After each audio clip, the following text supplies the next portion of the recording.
Στα τέλη του 8ου αιώνα μετά Χριστόν εμφανίστηκαν από τις παγωμένες θάλασσες του Βορρά και κατέκλυσαν τον κόσμο. Τα επόμενα 300 χρόνια σφυροκοπούσαν ανελαίητα τα πολιτισμένα έθνη. Τίποτα δεν μπορούσε να τους σταματήσει, ούτε ο ωκεανός, ούτε ο φόβος του αγνώστου, ούτε οι ηγεμόνες της Ευρώπης. Οι Βίκινγκς.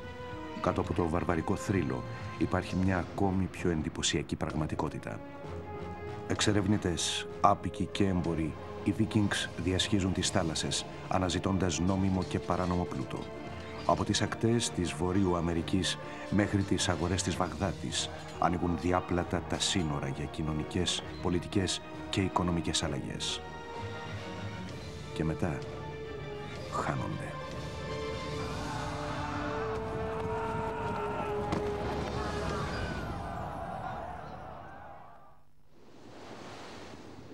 Πριν από 1200 χρόνια στις παγωμένες θάλασσες του Βορρά εμφανίστηκαν οι Βίκινγκς.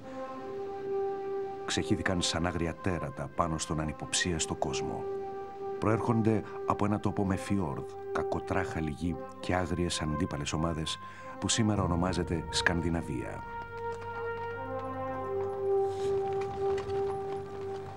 Άφησαν πίσω τους θρύλους για την αγριότητα και το θάρρος τους, έπι για τις εξερευνήσεις και τις κατακτήσεις τους και κάτι ακόμη πιο σημαντικό, θαμμένο στο χώμα της πατρίδας τους, της Σκανδιναβίας.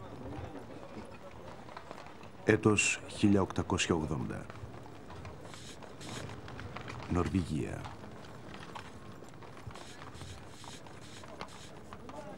Οι Νορβηγοί αρχαιολόγοι έκαναν μια συνήθιστη ανακάλυψη. Άνοιξαν ένα παράθυρο στο παρελθόν και αποκάλυψαν πρώτη φορά πώς ζούσαν και πώς πέθαναν στην πραγματικότητα οι Βίκινγκς. It was amazing. It transformed Vikings from a marauding culture of the north with supposedly horned helmets and swords descending on Europe into a people who had a civilization as complex and as artistic as any in Europe at the time. Ένα αντικείμενο που ήρθε στο φως σε αρκετές ταφικές περιοχές της Σκανδιναβίας αποκαλύπτει πολλά και σημαντικά στοιχεία για τους Νορβηγούς Βίκινγκς.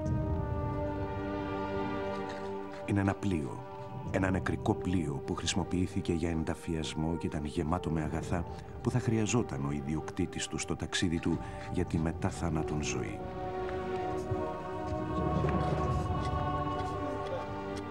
The only way to get from place to place was by boat, and they developed wonderful boats.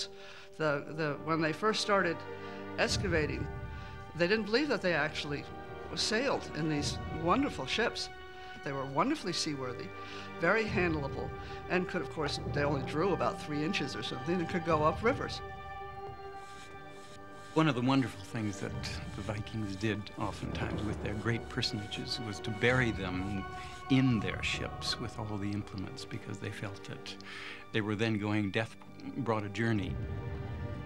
All the implements that one might need for life into eternity was put on the ship and then buried. And so it's all very well preserved. Ποιοι ήταν αυτοί οι μυστηριώδεις βάρβαροι με τον εξελιγμένο τρόπο ταφής? Γιατί έγιναν η μάστιγα του Μεσαίωνα? Τέλη του 8ου αιώνα στην Νορβηγία. We do have some indications of what life was like before the Vikings took to the sea and began their raids. They tend to be a sedentary, agriculturally oriented people who were pretty much organized around villages or clans of some sort, probably familially oriented, although we're not exactly sure about that. But they tended to have chiefs who ruled these little groups and sometimes had war in between them. But the Viking life was very much one of survival. The climate was colder than would have been in the rest of Europe. The weather could be brutal at times. It was probably difficult to stay alive, and that's an important point to make.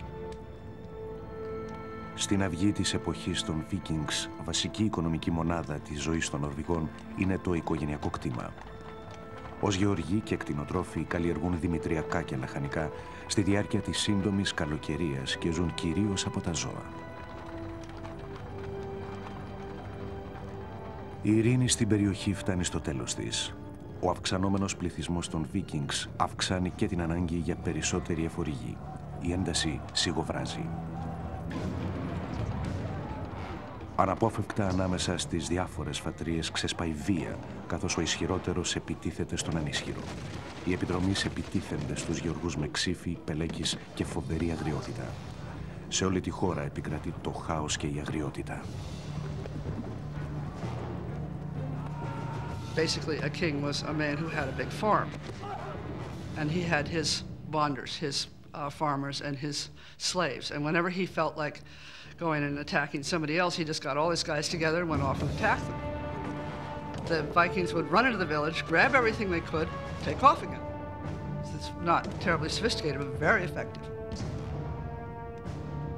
Λόγω έλλειψης γης και αγαθών στο βορρά, κάποιοι Βίκινγκς παραμέρισαν τις διαφορές τους και ετοιμάστηκαν να αναζητήσουν αλλού την τύχη τους. Τα χέρια και τα εργαλεία που κάποτε έφτιαχναν τα δοκάρια για τους αχυρώνες ασχολήθηκαν πλέον με μια άλλη εργασία. Κατά μήκος των ακτών των βόρειων περιοχών κάτι δημιουργείται. Κάτι που θα αλλάξει τη ζωή αυτών των ανθρώπων. Το μακρύ πλοίο των Βίκινγκς. Αυτά τα εκπληκτικά σκάφη με τον επαναστατικό για την εποχή σχεδιασμό άλλαξαν τον ορούν της ιστορίας. Έγιναν αιτία να εξαπλωθεί μάστιγα που θα έπλητε την Ευρώπη τους επόμενους 3 αιώνες.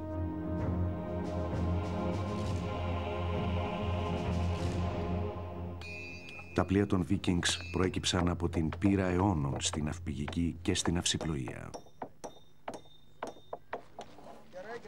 There would have been no Vikings without the Viking ship.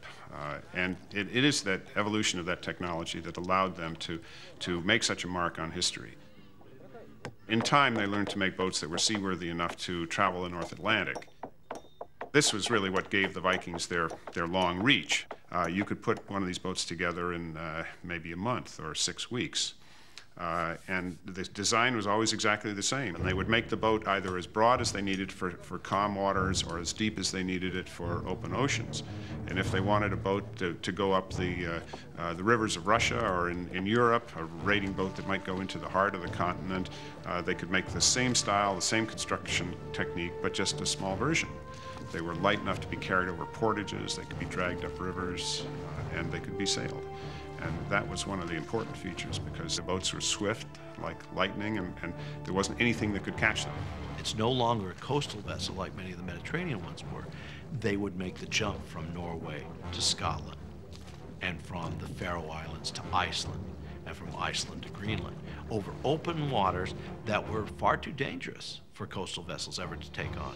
And the Vikings weren't frightened by this, and they had the technology to make it happen. Το αποτέλεσμα ήταν ένα πλοίο με μικρό εκτόπισμα και μεγάλη προσαρμοστικότητα. Ένα τεχνολογικό θαύμα της εποχής του. Αυτοί οι άνθρωποι δεν έχουν βασιλιά ή κάποιο κεντρικό σύστημα διακυβέρνησης. Κάθε νορβηγικό χωριό δρά ανεξάρτητα. Το καθένα έχει τον δικό του βασιλιά. Οι Βίκινγκς συνεργάζονται στην αιματηρή τους εκστρατεία, αφήνοντας πίσω τους γυναίκες και παιδιά, βγαίνοντας στη θάλασσα. Γυρεύουν λάφυρα. Και οι στόχοι τους είναι ανάλογοι. Ανάμεσα στα θύματα των πρώτων τους επιδρομών είναι και το Lindisfarne στις ακτές της Αγγλίας τον Ιούνιο του 793. Το Lindisfarne φιλοξενούσε μια μεγάλη μονή Βενεδικτίνων και ήταν ένας από τους ιερότερους χώρους των Βρετανικών νήσων. Εκτός από ιερότητα όμως, διέθετε και κοσμικούς θησαυρούς. These monks are, their bells are ringing, they're going to mass, and up out of the sea come these dragons. And the Vikings came on them just like a storm and cut them down, carried off everything, and burned the place. The monks were met by hell. And they described it often as if the devils from hell are being unleashed on them. The Vikings were warriors, there's no doubt, They lived by intimidation, fear, and terrorism. They were raiders. They weren't soldiers. I think they were extremely fierce and extremely greedy and extremely skillful. I mean, we think of these people as being barbarians, but in fact, I think the order of battle, the way in which they moved on a target in a very disciplined military way. The Viking warrior was a very simple war machine. It was a big, brawny Scandinavian, often dressed in leather, hide, armor.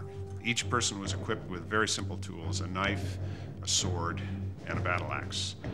And reportedly, it was the battle axe that was the fiercest of these weapons because the Vikings had tremendous skill in throwing these axes to, lop off people's heads or incapacitate them. Οι Βίκινγκς προτιμούσαν τις παράλιες μονές εξαιτίας του μεγάλου πλούτου τους και της παθητικότητας των μοναχών.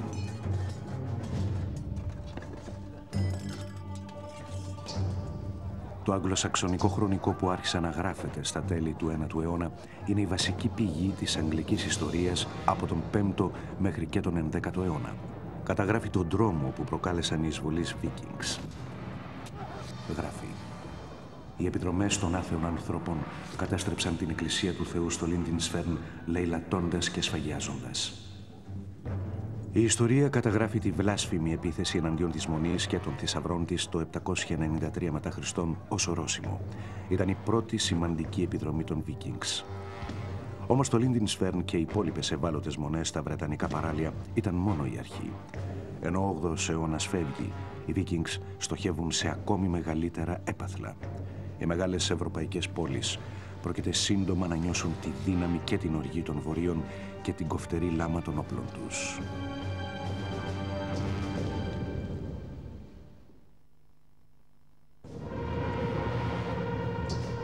Οι Βίκινγκς έφυγαν από τη Σκανδιναβία αναζητώντας λάφυρα. Η επίθεση στο Λίντινσφέρν της Βόρειας Αγγλίας το 793 μετά Χριστόν πυροδοτεί μια κόλαση βαρβαρότητας που απειλεί να καταστρέψει ολόκληρη την Ευρώπη. Βρισκόμαστε στα μέσα του 9ου αιώνα, μόλις 50 χρόνια μετά την επίθεση στο Λίντινσφέρν. Οι φήμες για τον πλούτο της Ευρώπης εξαπλώνονται. Οικογένειες, χωριά και ολόκληρες κοινότητες των Βίκινγκς ενώνονται και ναυπηγούν πλοία. Σχεδιάζουν να βελτιώσουν τη θέση τους εις βάρος των λιγότερο ικανών πληθυσμών. All the Spaniards later, when they came to America, they were looking for gold, but the Vikings were looking for silver, and silver was the great thing to them, and a lot of the religious implements, crosses, and the various things that one finds in a monastery were made out of silver. Οι ορδές των Βίκινγκς ξεχύνονται στη θάλασσα χωρίς να τους ενώνει κάποιος αρχηγός. Οι στόλοι τους αποτελούνται από δεκάδες πλοία. Ο κάθε στόλος όμως δρά ανεξάρτητα, καθιστώντας αδύνατη την άμυνα σε αυτή τη σφαγή. Όσο αυξάνεται η φήμη των διάφορων αρχηγών, τόσο αρχίζει να μεγαλώνει και η φιλοδοξία τους. Η Ευρώπη βρίσκεται στο έλεος τους. Europe is an odd continent in that it is crisscrossed by rivers that are all navigable. Unlike North America or Africa or some of the others, which only have a few very large rivers, Europe has many. So almost any large body of water that the Vikings could take their vessels down. Remember, they're narrow and they're long and they don't take a lot of water. Μία από τις πρώτες ποτάμιες επιθέσεις συνέβη το 845 μετά Χριστόν υπό την ηγεσία ενός διαβόητου αρχηγού των Βίκινγκς, του Δανού Ραγκνάρ. Με ένα στόλο από 120 πλοίες συνεχίζει την παράδοση της επίθεσης στο Λίντινσφέρν με μεγάλη αγριότητα. Δρόμος του για τη μάχη ο Σικουάνας. Στόχος του το Παρίσι. Πριν φτάσουν ακόμη στο Παρίσι, οι Βίκινγκς του Ραγκνάρ αποδεκάτησαν τις γαλλικές δυνάμεις στις όχθες του Σικουάνα, οδηγώντας τους Γάλλους εχμαλώτους τους στο τραγικό τέλος. They were basically terrorists, and they relied on the terror to ease the way quite a lot. They didn't want to do any more work than they had to, so it'd be as awful as possible. There was a famous Viking who was known as the child lover because he would not throw babies into the air and spit them on his sword as they came down. I mean, these were not nice guys. Λέγεται ότι εκείνη την ημέρα οι Βίκινγκς του Ραγκνάρ απαγχώνησαν 111 αιχμαλώτους στρατιώτες. Ένας μοναχός της περιοχής, ο Ερμεντάριος, περιγράφει τη σφαγή και την καταστροφή από τους Βίκινγκς που συνεχίζεται επί δεκαετίες κατά μήκος των ποταμών Σικουάνα και Λίγυρα και ακόμη πιο πέρα. Ο αριθμός των πλοίων αυξάνεται, γράφει. Το κύμα των Βίκινγκς είναι ατελείωτο και αυξάνεται διαρκώς. Οι χριστιανοί είναι τα θύματα σφαγών, πυρπολίσεων και λαιλασιών. Οι Βίκινγκς κατακτούν τα πάντα στο πέρασμά τους. Κανείς δεν τους αντιστέκεται. When the large Viking fleet sails down the Seine River and proceeds on Paris, this huge town that is well defended, the King of France, who is residing in Paris, chooses instead of facing them and the possible destruction that could come from facing the Vikings, actually decides to buy them off. Ο βασιλιάς της Γαλλίας, Κάρολος ο Δεύτερος, ο Φαλακρός, πλήρωσε στον Ράγναρ σχεδόν 10 τόνους λάφυρα από χρυσό και ασήμι, ώστε οι επιδρομείς να φύγουν και να μην επιστρέψουν ποτέ. Το αποτέλεσμα ήταν ακριβώς το αντίθετο, καθώς εξαπλώνεται η φήμη ότι υπάρχουν τόσα λάφυρα, ότι τα εδάφη και τα αγαθά είναι άφθονα, η λαιλασία της Βόρειας και της Κεντρικής Ευρώπης συνεχίζεται με μένος.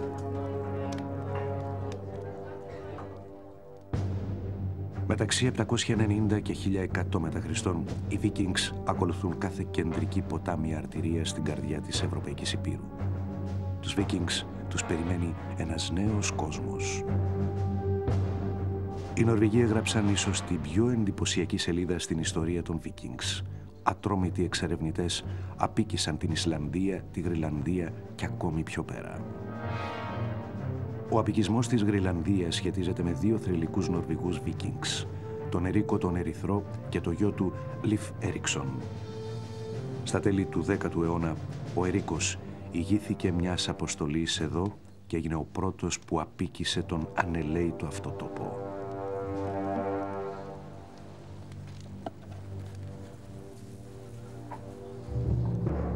Ένας ορμητικός χαρακτήρας, ο Ερίκος έμεινε μόλις 3 χρόνια στην Ισλανδία. Κατευθύνθηκε δυτικά και εγκαταστάθηκε στην ανατολική ακτή της Γρυλανδίας. And so he begins to advertise this land, and he can't very well say, by the way, we only have a little bit of coastline that is at all habitable. So he goes over and says, we've got Greenland. It's covered in green. Some of them undoubtedly come, see what it is really like, and go home. But a lot of very strong and stalwart and hardy Vikings stay, and they have a life that is very harsh. The ground wasn't very tillable, but fishing was available, and other meat was available, but it was a harsh land. Υπό την αρχηγία του Ερίκου του Ερυθρού, μια μικρή αγροτική κοινότητα Νορβηγών εγκαταστάθηκε στη μακρινή αυτή γη. Για τη διακυβέρνηση, οι χωρικοί διέθεταν ένα είδος εκκλησίας, του Δήμου ή δικαστήριο, ένα θεσμό που τον έφεραν από την πατρίδα τους. Εδώ οι ελεύθεροι άνδρες έχουν δικαίωμα να υπερασπιστούν τον εαυτό τους και να μιλήσουν για θέματα της κοινότητας. Από αυτή την κοινότητα ελεύθερων ανδρών προήλθε και ο γιος του Ερίκου, ο Λιφ Έριξον. Λάτρευε τις εξερευνήσεις όπως και ο πατέρας του.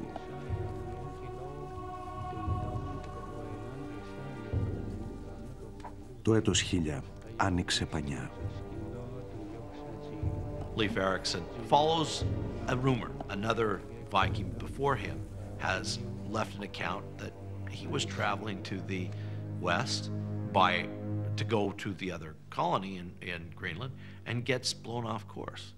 And by the time he has found his direction, he's off the coast of a very green and luscious land. Well, Greenland was not green, nor was it luscious. Ακολουθώντας τις φήμες για την ύπαρξη ενός άγνωστου τόπου στα δυτικά, ο Λιφ Έριξον ανακάλυψε ένα νέο κόσμο. This is a fascinating thing and still very controversial in a way. I personally believe that America was discovered by the Vikings in or about the year 1000. Leif Erikson's village in Newfoundland has been carbon dated, for example, precisely to the year 1000 AD. So we know that Vikings were at least in Newfoundland and probably farther to the south than that.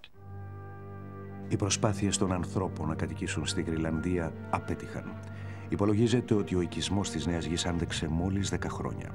Κι όμως, 500 χρόνια πριν από το επικό ταξίδι του Κολόμβου, οι Βίκινγκς συνέδεσαν το ανατολικό με το δυτικό ημισφαίριο. Αφού πέρασε το χειμώνα στη Νέα Γη, ο Λιφέριξον επέστρεψε στη Γροιλανδία, φέρνοντας κάτι καινούριο στους κατοίκους του νησιού. Με τα ίδια εργαλεία που έφτιαχναν πλοία, τώρα φτιάχνουν τους σταυρούς της νέας θρησκείας. They decided that they would convert. Leif Erikson went to Norway, where the king asked him specifically to take Christianity to Greenland and to Christianize Greenland colonies, which he dutifully did. Καθώς η επιρροή των Βίκινγκς εξαπλώνεται, οι ίδιοι δεν μένουν ανεπηρέαστοι από τον εξωκόσμο. Οι ηγέτες τους θεωρούν το χριστιανισμό το μέσο για να ενώσουν τους Βίκινγκς και να αποκτήσουν μεγαλύτερο έλεγχο επάνω τους. Στις αρχές του 11ου αιώνα, 200 χρόνια μετά την επίθεση στο Λίντινσφέρν, οι Νορβηγοί δεν έχουν ένα βασίλεια, όπως και καμία αίσθηση αλληλεγγύης. Ο χριστιανισμός είναι ένας καλός λόγος για να ενωθούν. Όμως οι χριστιανοί Βίκινγκς συναντούν αντίσταση από τους τοπικούς ειδωλολατρικούς πληθυσμούς, οι οποίοι δεν θέλουν να απαρνηθούν τους αρχαίους θεούς τους. The kings began to go for Christianity because it helped them. It helped them consolidate power. And they began to impose it on these people. And there was a lot of struggle. The people didn't like it. They didn't want to give up their old ways. They were afraid of giving up their old ways. There were some Christian missionaries that came on the island and went around and converted a few. But there were a lot of skeptics. And at one certain occasion, they decided that they were going to go into a test against the pagan deities and the representative of pagan deities, which was known as a berserker, a man who was a little crazy, to put it nicely.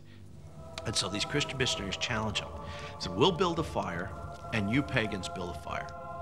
If the berserker passes through your fire but can't pass through ours, then we know Christianity is won. If he can't pass through yours, then we know paganism is won. It's almost like an Old Testament duel. Well, the story says that the Viking berserker came in, passed easily over the fire that was made by the pagans, but could not penetrate the fire that was made by Christians. And thus everyone around saw that Christianity was the right religion and thus joined. Στην Νορβηγία, ο μεγάλος καταλύτης για την ενότητα των Βίκινγκς εμφανίστηκε στο πρόσωπο ενός νεαρού αγοριού. Ο Χάραλντ Χαρντράντα ήταν ετεροθαλής αδελφός και φυσικά διάδοχος του βασιλιά Όλαφ της Νορβηγίας. Σε ηλικία 15 ετών συμμετείχε στον εμφύλιο πόλεμο των Βίκινγκς με την πλευρά των ηττημένων. Όμως ο Χάραλντ θα επέστρεφε για να εκδικηθεί και να γράψει τη δική του ιστορία με το αίμα των εχθρών του.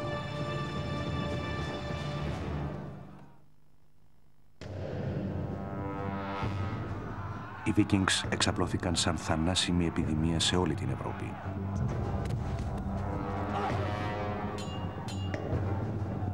Πρώτα υπέκυψαν τα ανοχήρωτα μοναστήρια. Σύντομα όμως οι εισβολείς θα προκαλούσαν τρόμο σε όλη την Ευρωπαϊκή Ήπειρο. Οι Βίκινγκς άρχισαν να πολεμούν μεταξύ τους. Η Νορβηγία σπαρασόταν από εμφύλιο πόλεμο.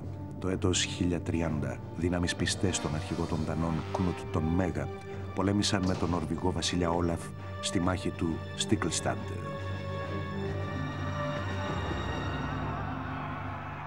Από τις τάχτες αυτής της αιματηρής σύραξης που πότισε με αίμα το έδαφος της Νορβηγίας αναδείχθηκε ένας νέος πολεμιστής, ο Χάραλντ Χαρντράντα, ετεροθαλής αδελφός και διάδοχος του βασιλιά Όλαφ.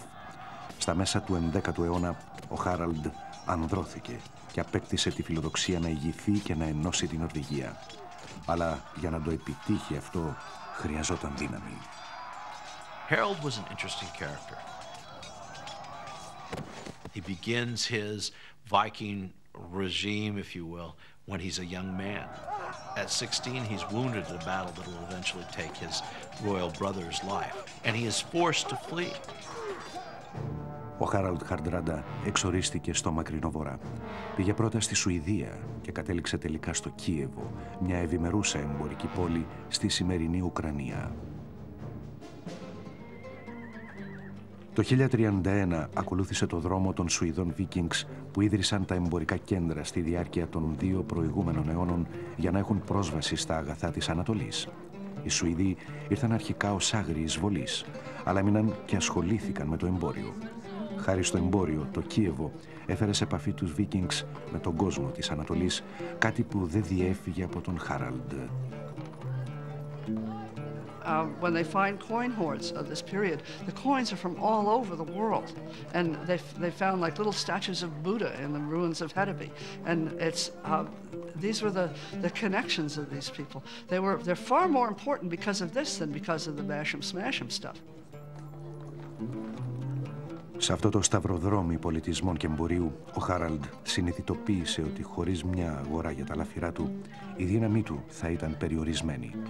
Ένα μάθημα που σύντομα θα το έθετε σε εφαρμογή. The Vikings had lived on trade for hundreds of years. When you go out there and you trash a monastery and you grab a bunch of cups and some manuscripts, you're not going to take them home. You know, what use are they to you? You have to go someplace and swap them for what you really want. Όμως τα υλικά αγαθά αποτελούν μέρος μόνο του εμπορίου. Οι Βίκινγκς εμπορεύονται επίσης και ανθρώπινη σάρκα. Ήταν δουλέμποροι και πουλούσαν άνδρες και γυναίκες που εχμαλώτιζαν κατά τη διάρκεια των επιδρομών τους. Women died in those days at an appalling rate in childbirth, so you had a constant resupply with women, and they would seize the girls and carry them off and undoubtedly rape them, and then take them to slave pens and sell them off. Παρά τα μαθήματα που πήρε στο Κίεβο, ο Χάραλντ δεν είχε φτάσει τόσο μακριά μόνο για να γυρέψει την τύχη του στην αγορά. Μέσα του χτυπούσε η καρδιά ενός Βίκινγκ.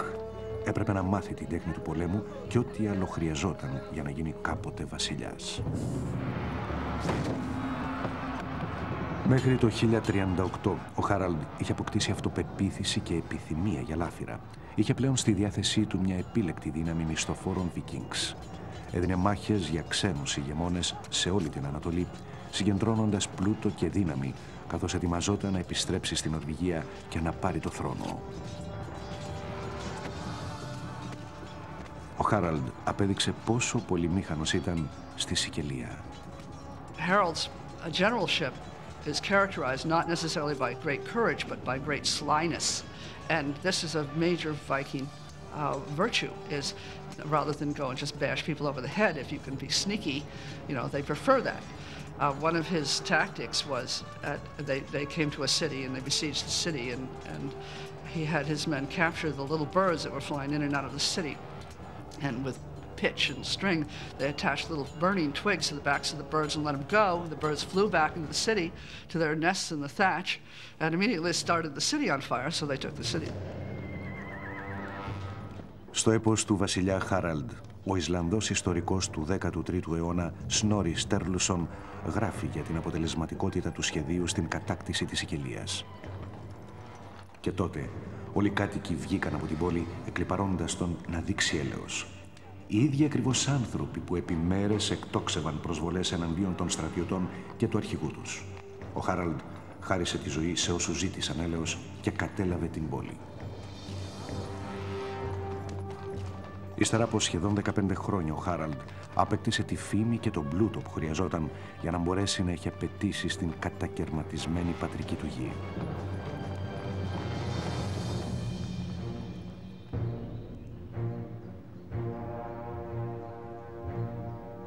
Το 1046 κατευθύνθηκε προς τη Σκανδιναβία. Ήταν πλέον ένας διαβόητος μισθοφόρος με τον πλούτο και τις φιλοδοξίες ενός βασιλιά, αλλά χωρίς θρόνο. Καθώς ήταν ο επόμενος στη διαδοχή του θρόνου της Νορβηγίας, ήταν έτοιμος να διεκδικήσει ό,τι του ανήκε. Problem is his nephew's on the throne now. And so in order to reclaim it, he has to do a little dealing. All right, what do? He's a pretty politically astute individual. And so, of course, he makes a deal with his nephew that they can co-rule the throne. That works. Nephew dies in a year. We don't have anything to suggest that Harold puts him to death, although there are certainly accusations that are thrown in this direction. Harold doesn't deny them. And ultimately, Harold is now back in charge of Norway. Όταν ο Χάραλντ ανέβηκε στο θρόνο, κανείς δεν μπόρεσε να αντισταθεί στις προσπάθειες του να εδραιώσει τη θέση του. Το 1047 ξεκίνησε να εκμηδενήσει τους αντιπάλους του. Συνδυάζοντας την τακτική και την εκδίκηση, ο Χάραλντ εξαπέλυσε την οργή του εναντίον οποιουδήποτε του αντιστεκόταν.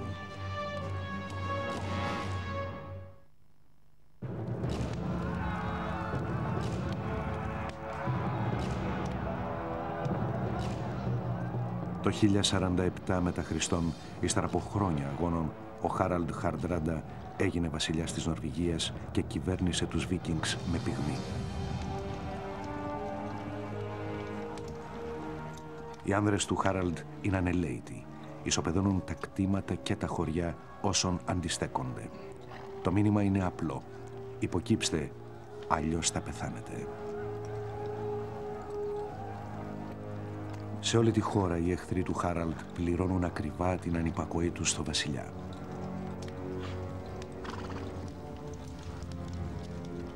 Στο έπος του βασιλιά Χάραλντ, ο βασιλιάς περιγράφει ο ίδιος την ακόρεστη δίψα του για βία.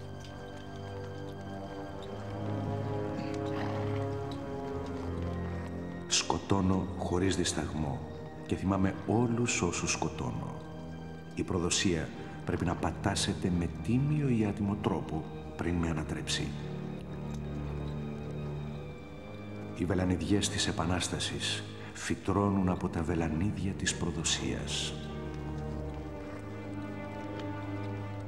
Η κατάπνιξη κάθε εξέγερσης γιορτάστηκε με μεγαλοπρέπεια. Οι πιστοί οπαδοί του βασιλιά Χάραλντ κατέφθασαν στο ανάκτορό του για μια λαμπρή γιορτή. If you had a lot of money, if you had lots of gold, you were a very big he in the Vikings because you gave it away to people. This was how they accumulated their armies. Well, you got to feed these guys, and also you got to be able to lay gold on them because that's what they want. You have to be able to hand them a gold ring when they do something wonderful, or give a skald a gold cup or something. So you have to have a huge amount of treasure, and if you have a huge amount of treasure, then you become an important guy, and which is the whole point of Harold and going through these palace plunders, which was where you accumulated a lot of gold. The Viking lord was a man who attracted men to him by power of personality, and he had to have a reputation for victory, for getting out there, taking you someplace, getting you a big victory, and not getting you killed. So men accumulated at these halls, and they would have huge feasts, and everybody got lots of gold, and everybody drank lots of mead, and then every once in a while they'd all get together and take their swords and go off and kill somebody. But for the most part, it was this great Viking hall thing that was kind of the center of Viking life. Στη μεγάλη αίθουσα, οι Βίκινγκς έκλειναν πολιτικές συμφωνίες, εκπλήρωναν τις υποχρεώσεις τους, σχηματίζαν συμμαχίες και σφυριλατούσαν τη δύναμη τους. It was a very fluid system that allowed Vikings to take advantage of, whatever the situation was, and to move and reformulate. And it could flip over in an instant if a leader fell or was killed in battle or humiliated or something happened, and somebody else would rise up immediately, often from a totally different direction. Έχοντας ως πρότυπο το Κίεβο, ο βασιλιάς Χάραλντ θέλησε να μετατρέψει μια εμπορική παράκτια πόλη σε μεγάλο εμπορικό κέντρο, όπου θα υπήρχαν αγαθά από όλο τον κόσμο. Η πόλη ονομαζόταν Όσλο και θα γινόταν ένα από τα μεγαλύτερα λιμάνια της περιοχής. Ο βασιλιάς Χάραλντ γνωρίζει ότι το εμπόριο είναι αυτό που θα ενώσει τους Βίκινγκς και θα τους φέρει τον πλούτο και τη σταθερότητα που επιθυμούν. Οι αγορές του Όσλο βρίθουν από τα αγαθά των Βίκινγκς, σιτηρά, λαχανικά και γούνες. Τα πλοία των Βίκινγκς φέρνουν αγαθά από όλο τον κόσμο. Μπαχαρικά, χρυσάφι, υφάσματα, πολύτιμους λίθους και σκλάβους.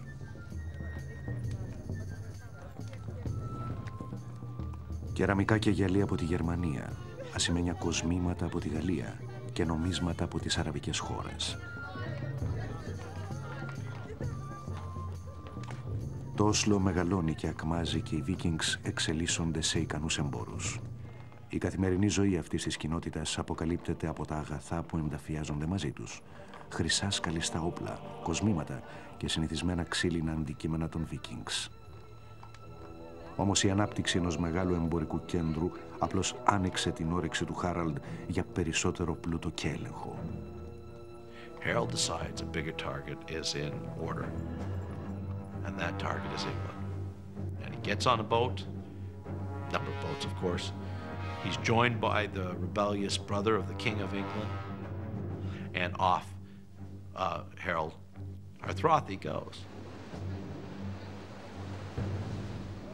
Καθώς αναλογίζεται την Αγγλία και το μέλλον, ο Χάραλντ φαντάζεται τη δική του αυτοκρατορία να εκτείνεται όσο μακριά μπορεί να φτάσει με τα πλοία του. Ο αλλοτινός πρόσφυγας είχε αποκτήσει πλέον εκπληκτική δύναμη και εξουσία πάνω στο λαό του.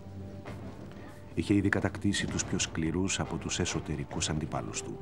Συνάντησε ελάχιστη αντίσταση. Η Αγγλία και ο πλούτος της δεν έδειχναν πλέον τόσο μακρινά. Το Χάραλντ και τους άνδρες του όμως τους περίμενε ένας σκληροτράχυλος πειθαρχημένος στρατός και η σκληρότερη μάχη που είχαν δώσει ποτέ.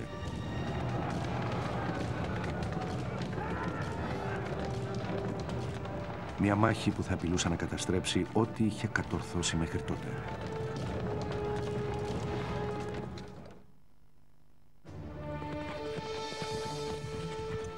Τέλη Σεπτεμβρίου του 1066 μετά Χριστόν, ένας καβαλάρης φέρνει άσχημα νέα για τη βόλη της Υόρκης. Ο βασιλιάς των Βίκινγκς, Χάραλντ Χαρντράντα, πλησιάζει. Οι Άγγλοι γνωρίζουν τη διαβόητη αγριότητά του. Μόνο η γρήγορη αντίδραση και η γενναιότητα μπορούν να τον σταματήσουν.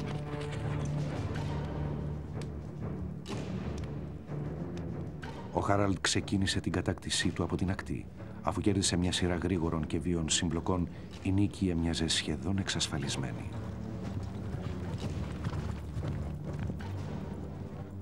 Η Υόρκη φαινόταν έτοιμη να παραδοθεί.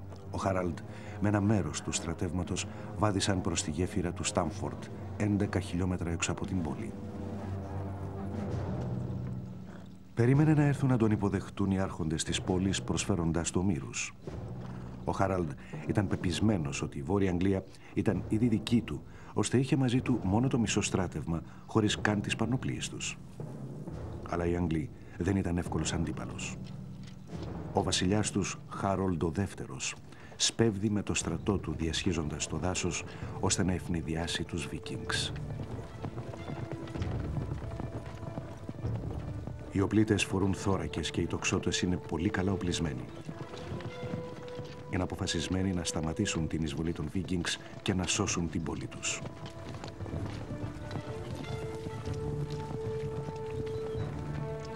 When the English army shows up, at least the sagas tell us, they're completely surprised as they see the armor shining in the sun of the midday, coming closer and closer to them. They don't know who it is. But as it gets closer and closer, they recognize who it is. Σύμφωνα με το έπος του βασιλιά Χάραλντ, τα όπλα έλαμπαν και μοιάζαν με ένα στρώμα πάγου. Ο Χάραλντ πήρε τη μοιραία απόφαση. Αντί να υποχωρήσει και να περιμένει τον υπόλοιπο στρατό να έρθει από τα καράβια, αποφάσισε να πολεμήσει. Κάποια στιγμή, οι Άγγλοι οπισθοχωρούν. Ο Χάραλντ προβλέπει νίκη. Οι δυνάμεις του εγκαταλείπουν το σχηματισμό τους. There's a story. One warrior stood on the bridge and held off all the English. These were tiny, tiny armies, but that's not unheard of in the Middle Ages, where battles with large numbers of armies are not that common.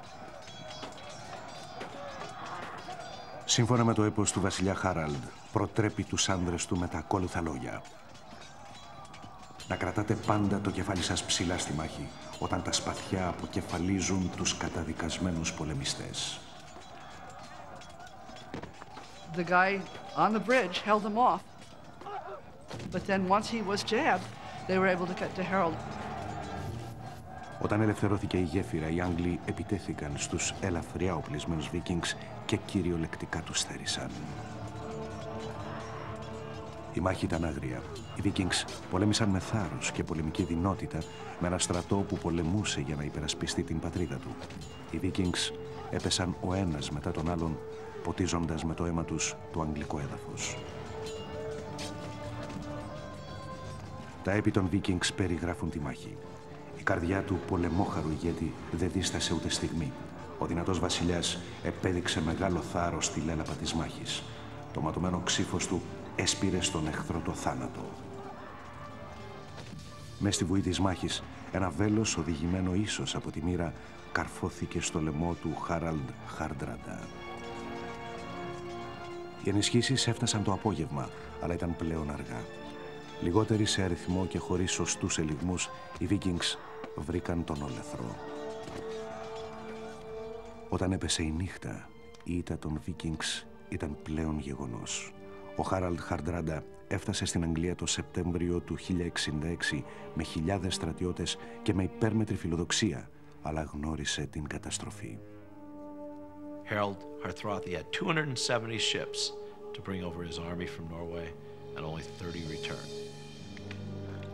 Τις δεκαετίες που ακολούθησαν, οι Βίκινγκς συνέχισαν τις σποραδικές τους επιθέσεις, αλλά καμία δεν έφτασε τόσο μακριά ή τόσο κοντά στην εδραίωση μιας αυτοκρατορίας όσο του Χάραλντ λίγο πριν από το τέλος.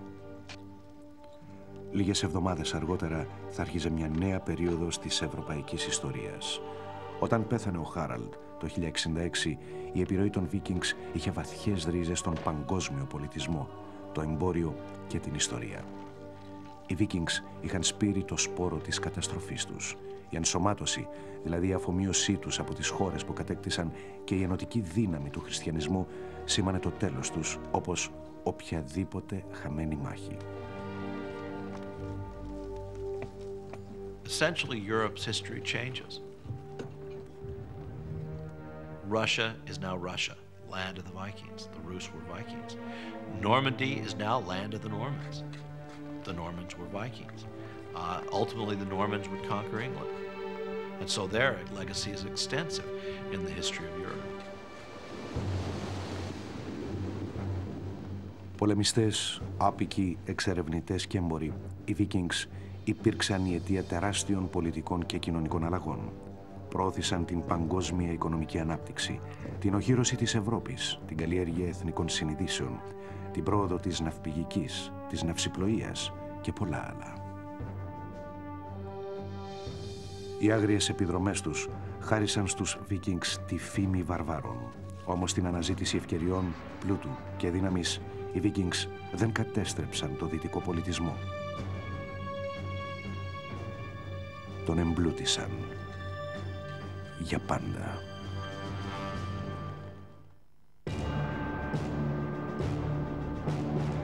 Αφήγηση Κωνσταντίνος Τσάκωνας. Τεχνική επιμέλεια Γιάννης Χούσος. Μίξη ήχου Βασίλης Βασιλάκης. Επιμέλεια μεταγλωτισμού Τμήμα υποτιτλισμού, μεταγλωτισμού και ελέγχου Διεύθυνσης Προγράμματος ΕΡΤ.